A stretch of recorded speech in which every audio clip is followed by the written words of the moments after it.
to order Safety and Public Works meeting for March 15th, 2021 at 7:01 p.m. Central Standard Time, or 8 p.m. Whatever time zone. Florida Standard.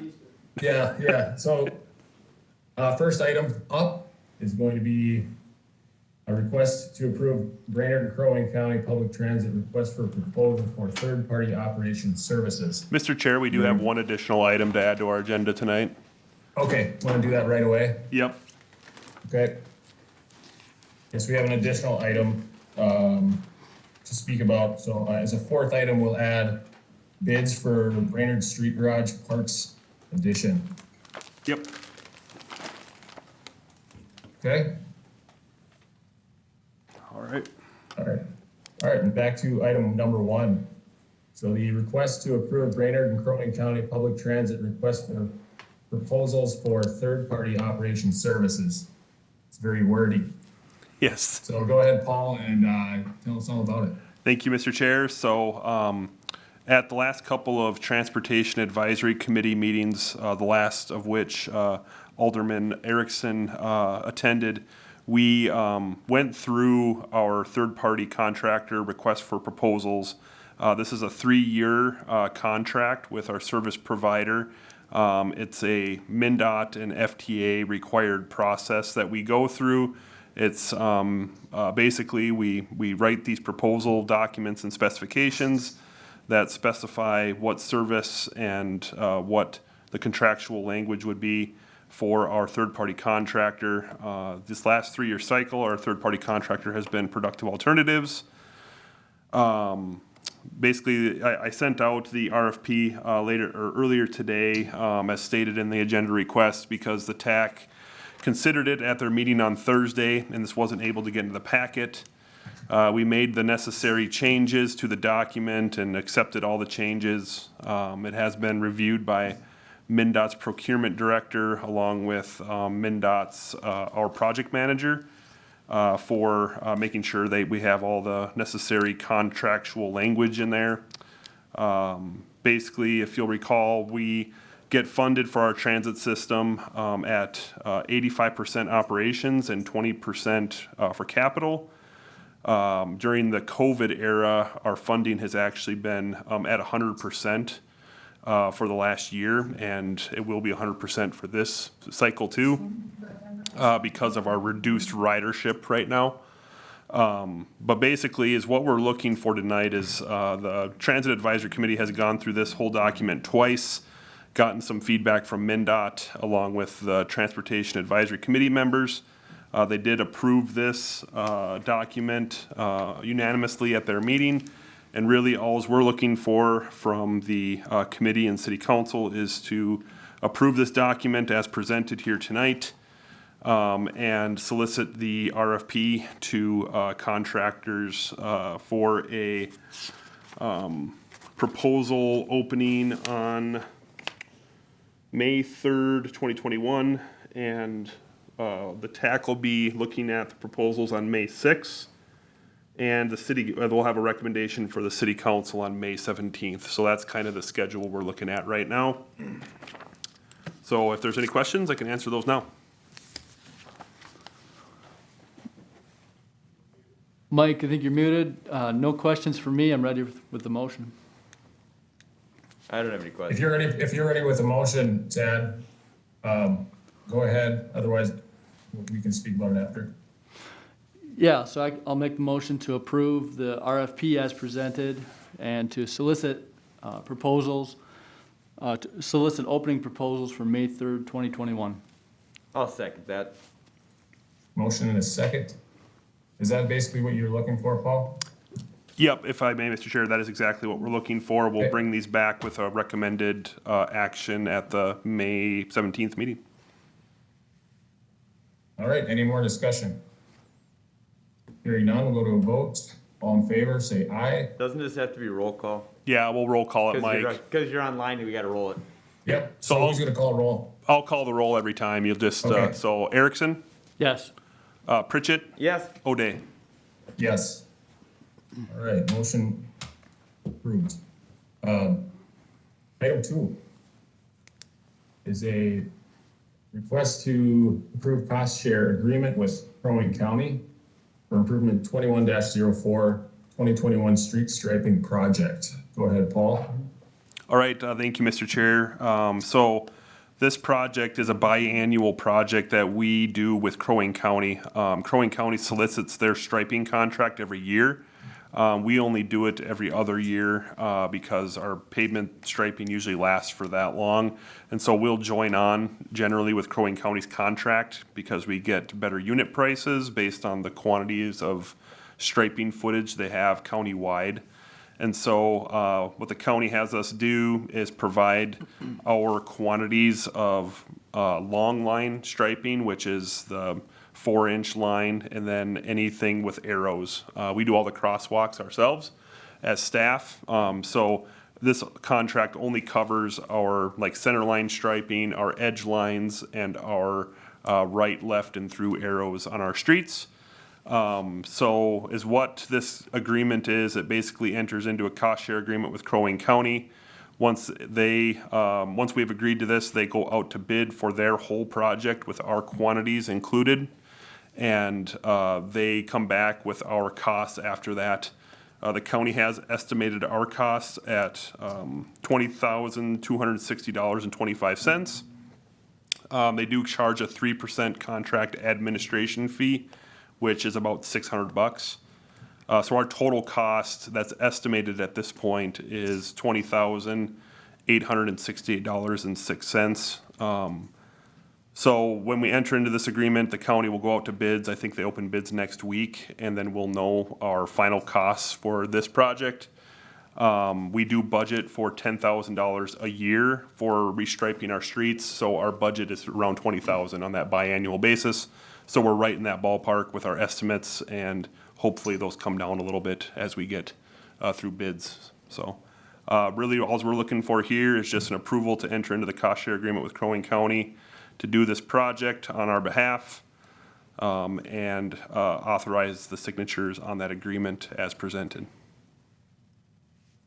Okay. Anybody have any questions, comments? Got a motion when you're ready. Go ahead, Dave.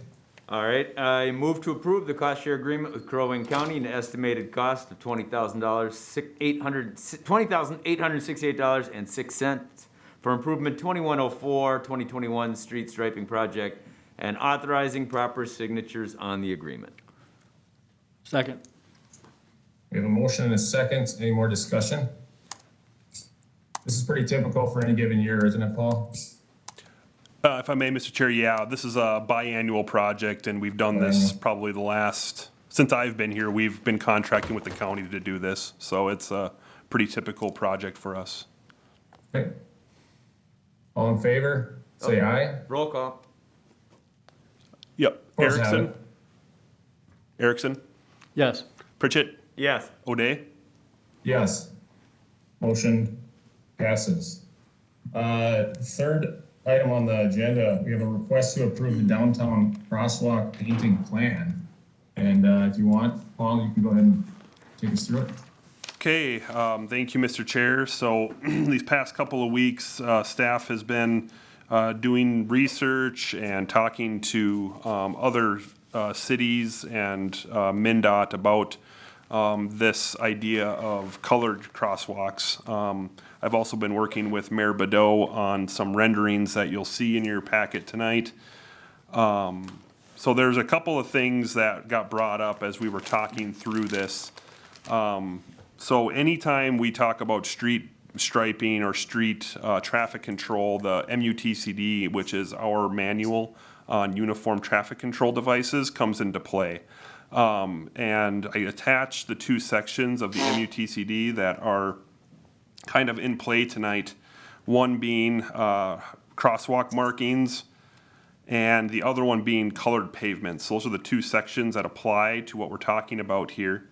After talking through this at length with both MnDOT's traffic engineer, I've spoken to the Metro District State Aid engineer about colored markings because they're the people that have utilized this in the past.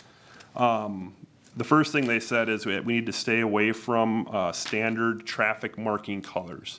So your yellows, your whites, your handicap blues, anything that is already used for a function that provides a traffic control purpose. So those are the three that came to mind right away. The other thing that the traffic engineers brought up is that the pavement colors cannot take away from the distinction of the white pavement markings. So really what they're saying there is that the blue or whatever we choose here tonight has to blend in enough with the black pavement so that the white stands out more than anything. That the marking itself, the traffic control purpose marking, stands out the most. And so I've submitted these renderings to all the people I talked to. Before, when you saw the renderings, they were more, I don't think you saw the ones that we had produced originally, but they were very bright blue, more like the handicap ADA blue.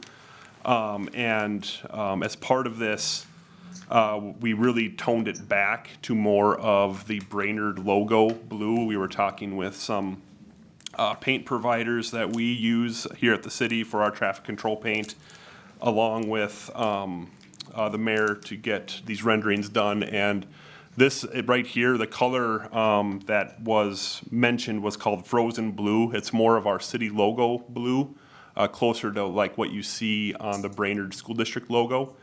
And so that is the color that we're proposing to use. We looked at the green. The green didn't really match with what I think we were really looking for. And so the two options we have in front of you are one with just the regular block markings, which those would have to be used on anything state aid. So our state aid routes that are in the area that we talked about last week, from South 5th on the west side, South 9th on the east side, Front Street on the north, and Maple Street on the south. The three streets that are state aid in that area are South 8th Street, South 5th Street, and Laurel Street. Those three would need to have the blocks if they were to be approved by state aid. So those have to have the white blocks. Another idea we had is we did some research on a cutout of a water tower, which you'll see there. Those can be used on our local streets. There is a little bit of question about using these and taking away from the function of the crosswalk itself. And,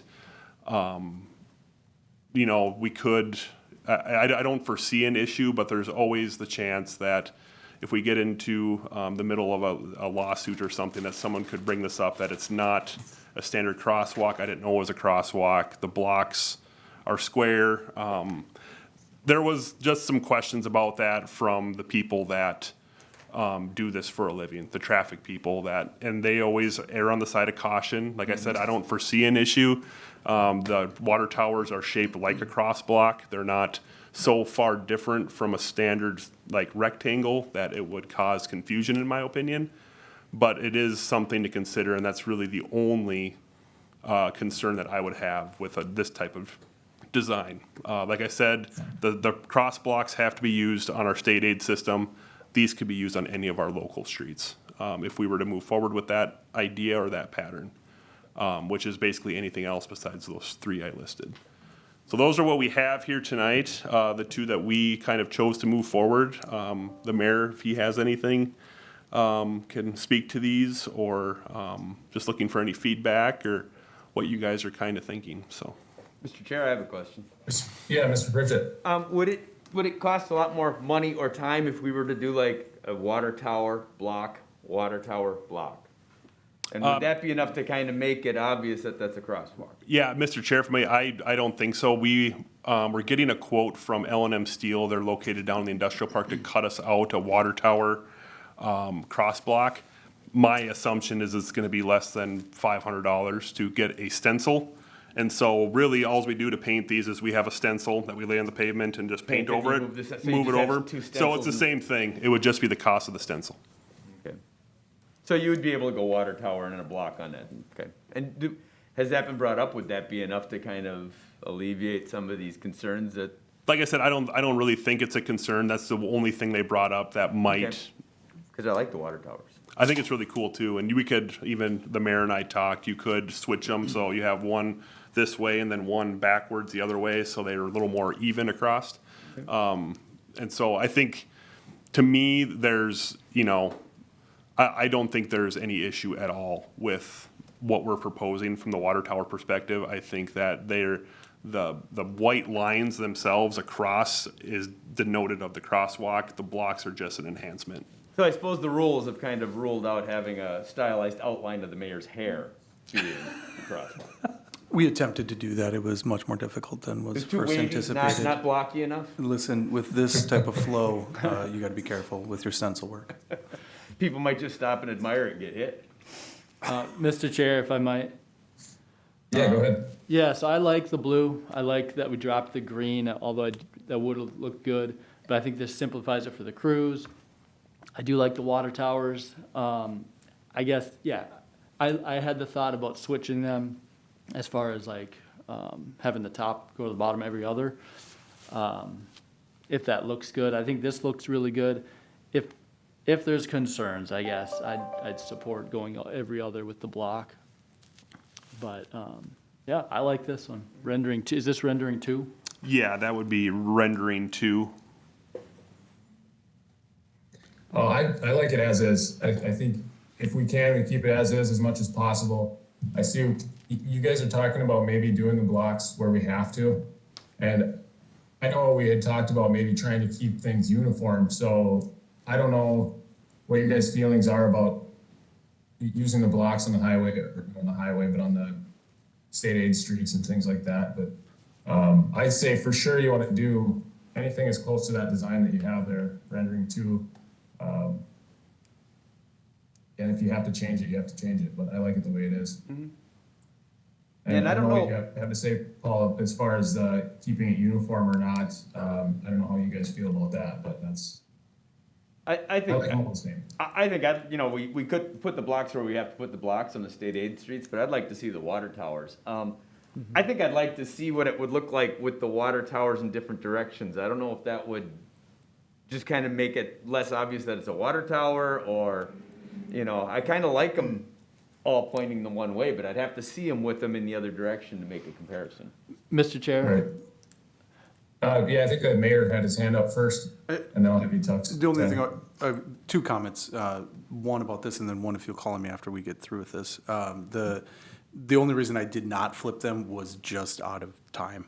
Using the perspective in the photo there, it just would have taken way more time than it was actually worth. But I think it could be done very easily and would probably look pretty nice. Councilman Johnson had brought up at the last meeting that maybe we test it on a street somewhere if we have that type of fear on it. But I think you could do it either way very easily. I think the rendering would probably show how that would look pretty well. And then, Mr. Okay. Chair, Yeah. so you mentioned, uniformity, and I agree with you there. So to the degree possible, we'll keep it uniform. And I guess one argument against alternating them would be, as you approach the intersection as a driver, you're gonna see them as though you're looking at it, as opposed to the water tower being upside down. So I guess I'd throw that out there as like just an aesthetic. I think, Yeah, I I agree think with that. from my perspective, having it this way would probably look the best. The flipped agree. one was kind of just an idea, but Sounds like we're kind Right. of, So Yeah, yeah, we're beating a dead horse. David, David O, did you have one more comment that you had? I had one other request from the downtown business owners, if you guys would be willing within your motion. They had requested that potentially we leave the corner or the intersection of 7th and Laurel and take a look at that at a later date. There is a group of artists that have reached out and said that they would potentially be interested in doing something slightly different with that intersection. If you would be willing to allow them some time to look at that, I think that group is very interested in that. Okay. Okay, I'm open to it. I do like the uniformity, but if they can come up with something really cool, which our artists seem to be able to do, that would be something I'd look at too. So if anybody, are we looking for a motion on this, Paul? I think so, just to approve, like rendering 1 for use on state aid streets and rendering 2 for use on any local street segments. That would be as simple as it Okay. is, and leaving 7th and Laurel open for. open. So, Yeah. Mr. Chair, I'm ready with the motion then, to recommend approval of a combination of rendering 1 and 2, 1 being used on state aid streets, 2 being used on local crosswalks. The crosswalk painting plan in the area bound by First Street on the north, South 9th on the east, South 5th on the west, and Maple Street on the south, with the exception of the intersection of 7th and Laurel. I'll second that. We have a motion and a second. I think everybody's pretty clear on what we're looking for here. So any discussion? Hearing none, go ahead and do a roll call vote. Erickson, Yes. Pritchett, Yes. and O'Day. Yes. All right, and then we have the added item, bids for the Brainerd Street Garage Parks Edition. Go ahead, Paul. All right, thank you, Mr. Chair. I apologize for adding this so late to the agenda. I realized we had a 3-week break in between, so I wanted to get this out there, or at least in front of you.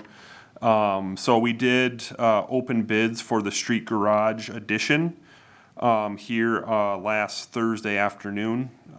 So in total, we had a total of 9 bids from the contractors. You can see attached on the bid abstract on the second page. I provided that to all the council members.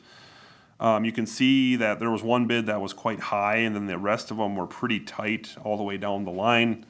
The low bid on the project was from Norson Inc., a local company, for a total lump sum bid price of $504,553. We've been working through this design with Widseth, along with our public works staff, being Parks and Streets, to make sure that the building fits their needs for both now and the future.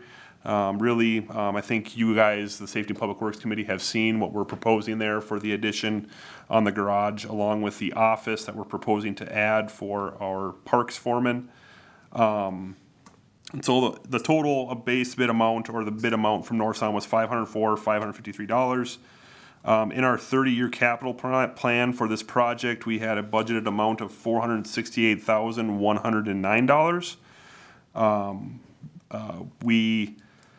I think the prices of materials are up quite a bit this year. I think a lot of builders can speak to that, but so we're looking at a little bit over 7.5% over our estimated costs.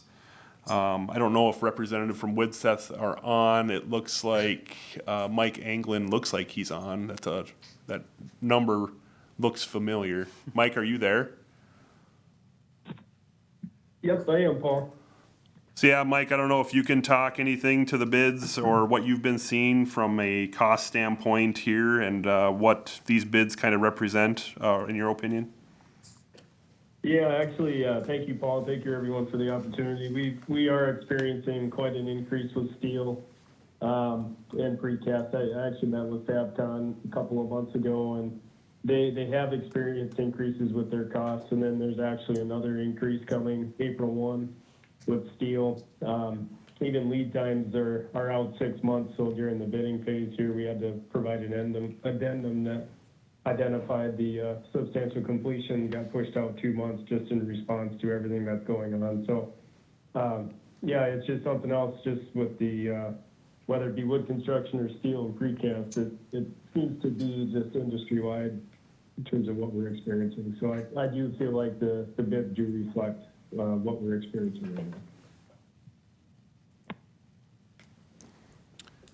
So yeah, Yeah, then when I Mr. saw Chair, if I may, what we're looking for tonight is an award of the contract to Norson Inc. in that total bid amount of $504,553. The full amount was not budgeted in the 30-year plan, but the cost additional would come out of the same fund, 400, our capital improvement fund. Okay, I have a motion when Yeah. we're ready.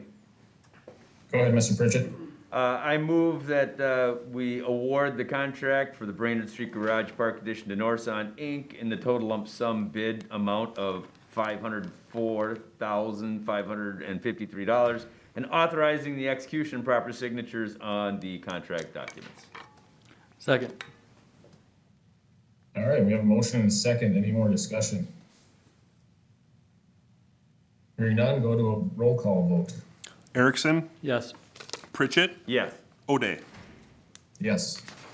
All right, and that is all the items we have for tonight. Just looking for a motion to adjourn to the council meeting. Move to adjourn. Second. Motion to adjourn, a second. I'll go ahead with the roll call. Erickson, Yes. Pritchett, Yes. O'Day. Yes.